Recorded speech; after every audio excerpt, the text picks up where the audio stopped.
क्या Lewis Hamilton पे लगने जा रही है ग्रिड पेनाल्टी? और मैक्स वर्स्टैपेन को स्टुअर्ट्स ने क्यों बुलाया? ये दो सवाल कल से बहुत ज़्यादा चल रहे हैं। तो चलिए इस वीडियो में जल्दी से मैं आपको बताता हूँ कि सारा सिनारियो क्या है और क्या रिजल्ट होगा इसका। तो हमेशा की तरह वीडियो स्टार्ट करने से पहले आप हमारे चैनल सब्सक्राइब कर लें और बेल आइकन दबा दें, तो ऐसी वीडियो आपसे मिस नहीं होंगी।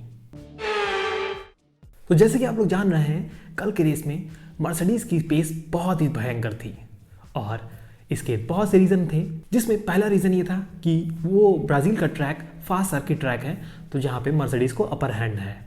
और दूसरा रीज़न ये कि लुइस हैमिल्टन ने अपना नया इंजन चेंज किया है। सो इसकी वजह से उन पे वैसे भी 5 प्लेस की ग्रिड पेनाल्टी लगेगी ही, बट उनकी रेस पेस बहुत ज़्यादा थी और DRS जोन में भी तो उनकी स्पीड में काफ़ी इफेक्ट देखने को हमें मिला था। सो इसी के चलते यहाँ पे बहुत सारी चीज़ सामने आई हैं। तो चलिए बात करते हैं उसी के बारे में। तो रेस ख़त्म होती है और मैक्स वर्स्टैपेन अपनी विंग चेक करते हैं, उसके बाद वो लुइस हैमिल्टन की विंग चेक करते हैं और फिर FIA के द्वारा जब उनकी गाड़ी एग्जामिन की जाती है तो हमें पता लगता है कि उन्होंने एक F1 रूल ब्रेक किया है। तो चलिए मैं आपको जो रेगुलेशन आया है उसको एक बार पढ़ के बताता हूँ कि वो क्या है। The uppermost rear wing element adjustable position were checked on the car number 44 for compliance with Article 3.6.3 of the 2021 Formula 1 technical regulations.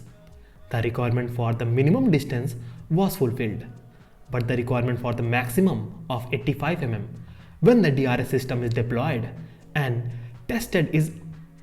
tested in accordance with TD/01119 were not fulfilled. I am referring this matter to the stewards for their consideration.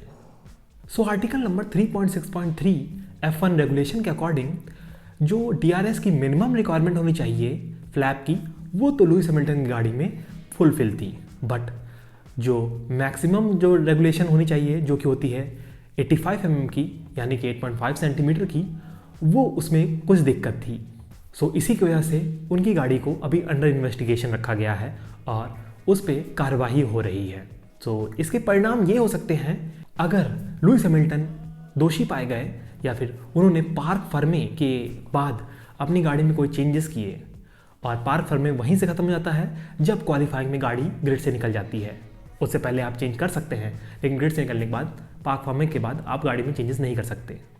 तो अगर park फर्मे के बाद उनकी गाड़ी में कोई changes हैं और वो जो चेंजेस पहले भी हैं, अगर वो FIA रेगुलेशन से मैच नहीं कर रही हैं तो उन पे पेनाल्टी पड़ेगी।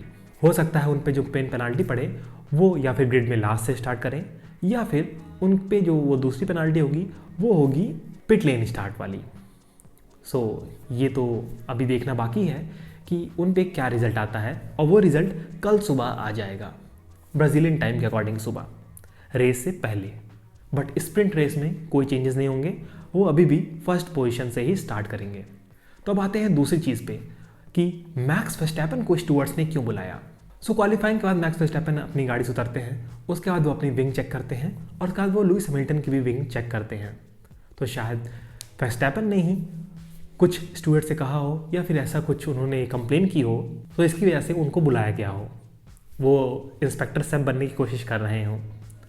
और ये भी हो सकता है कि मर्सिडीज़ ने काउंटर प्रपोजल किया हुआ कि मैक्स के वजह से कुछ चेंजेस हुए हैं, मैक्स ने उसमें छेड़छाड़ की है। बट ये मोस्ट अनलाइकली है, क्योंकि अगर एक आदमी की छेड़छाड़ से इतना बड़ा डिफरेंस आ जाता है तो वो बहुत ही हल्का इल्ज़ाम है, ऐसा होना नहीं चाहिए। तो अब देखते हैं कि क्या होता है। रिजल्ट तो कल सुबह ही आएंगे और ये हमारी ड्राइवर चैम्पियनशिप को और भी इंटरेस्टिंग बनाने का एक और कांड हो गया है। तो आपकी क्या राय है, वर्स्टैपेन या फिर हैमिल्टन को ग्रिड पेनाल्टी मिलनी चाहिए, और मिलनी चाहिए तो क्या होनी चाहिए वो पेनाल्टी?